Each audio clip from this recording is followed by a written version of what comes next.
جی وہ کیسے ڈھونڈا؟ نہیں وہ ابھی سارے ہی کہہ رہے تھے جی اس کو نظر بند کر دیا ہے، اس کا یہ کر دیا ہے، وہ ہے، اس نے کیا نہیں تھا، بھٹو کو خدا نخواستہ تشدد کر کے مارا گیا ہے۔ تو اگرچہ وہ اس وقت جو حکمران تھے انہوں نے کہا ہمیں جب لیگلی ایک رائٹ تھا تو ہمیں تشدد کر کے مارنے کی کیا ضرورت ہے وغیرہ وغیرہ۔ تو ضیاء شاہد مرحوم نے کہا کہ بھائی چلیں اس کو ڈھونڈیں آپ۔ تو ہم گئے کوٹ لکھپت میں، پہلے اس کا پتہ کیا، ادھر کوٹ لکھپت سے ادھر نا ابھی یہ ایک کالونی ہے بہار کالونی، بہار کالونی، اس کے اندر ہی ایک بھٹو کالونی کر جی۔ تو ہم وہاں گئے، دکاندار سے بھٹو کو پھانسی دینے والا بھٹو کالونی میں رہ رہا تھا۔ تو خیر ادھر ہم نے کہا کہ جی وہ تو ملتا نہیں تھا کسی سے، تو ایسے ہی وہ چکر دیا کہ جی آئی جی جیل خانہ جات نے بھیجا ہے، اچھا نذیر اختر مرحوم تھے جی۔ تو خیر وہ ملا، وہ دھوتی پہن کے، وہ سادہ ہی آدمی تھا، غریب آدمی، وہ ملا اس سے، پھر ہم نے انٹرویو کیا تو وہ پتہ نہیں لاکھوں میں بکا۔ جی اچھا، تب تک آپ کی ضیاء الحق سے ملاقات ہو چکی تھی؟ نہ کوئی نہیں، بالکل نہیں۔ ضیاء الحق سے پہلی ملاقات کب ہوئی؟ یہ 5 ستمبر 1980۔ اور کیسے ہوئی؟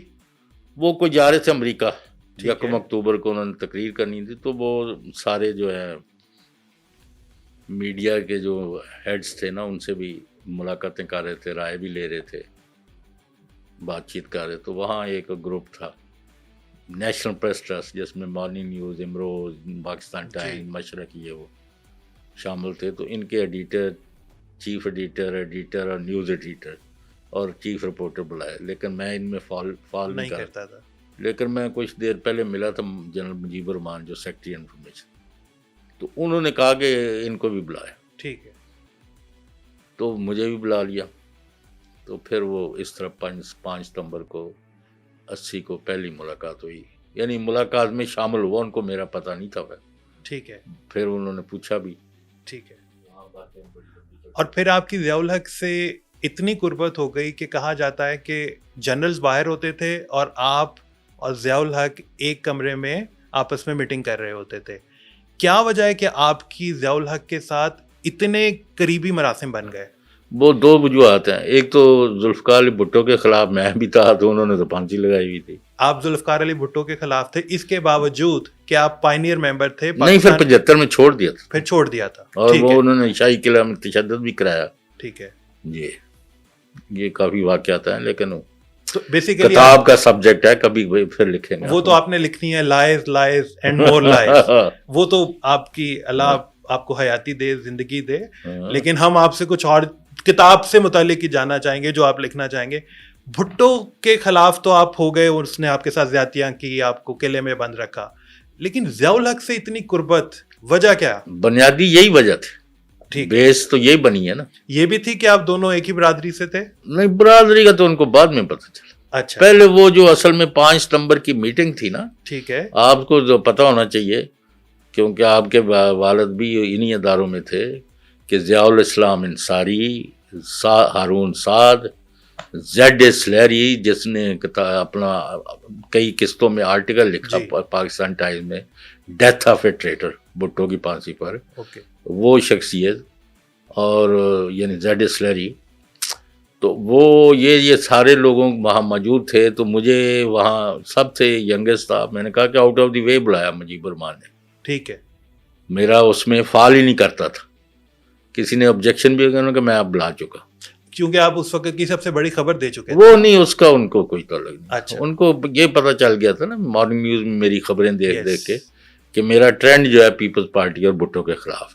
ٹھیک ہے، یہ وجہ تھی بنیادی۔ کیا ضیاء الحق آپ سے بھٹو کو پھانسی دینے سے متعلق یا اس کو راہ راست سے ہٹانے سے متعلق کوئی مشورہ کرتے تھے؟ نہیں، انہوں نے میرے سے صرف سیاسی بات چیت ہوتی تھی۔ ٹھیک ہے، انہیں لگا، کیونکہ میں آپ کو یہی بتا دوں کہ اس وقت جو میں نے باتیں کی وہ کوئی بھی نہیں کر رہا تھا۔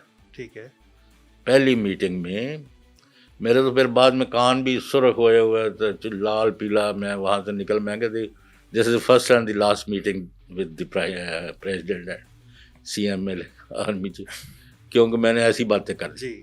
نہیں، میں نے بات یہ کی تھی کہ 71 کے بعد پاکستان کے لوگوں کو اپنی ریاست اپنے ملک پاکستان کے بارے میں بہت زیادہ سیریس ڈاؤٹس پیدا ہو گئے ہیں، بہت زیادہ مایوسی ہے، لوگ پریشان ہیں، اور آپ کو نیوکلر ویپن بھی حاصل کرنے ہیں اور جو کچھ بھی ہو سکتا کرنا ہوگا تاکہ لوگوں کا اعتماد بحال ہو.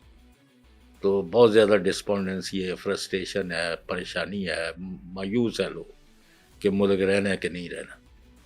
تو اس لیے آپ نیوکلر ویپن بنائیں. تو اس پر پھر زیڈ اسلام نے کہا کہ جتنا یہ، ان کو بھی میرا نام نہیں پتا تھا کیونکہ پہلی دفعہ ہی اکٹھے ہوئے تھے، تو انہوں نے کہا یہ جتنے برخودار کہہ رہے ہیں ڈسپونڈنسی، فرسٹریشن، مایوسی، اتنی کوئی نہیں ہے. خیر تو یہ وجہ بنی بیسیکلی. ہاں، انہیں بیسک لگا کہ میرا مطلب ہے کہ جو تھنکنگ ہے نا وہ اس تھنکنگ کے ساتھ ایگری کر گئی جو ضیاء اللہ کی اپنی تھی. ٹھیک ہے.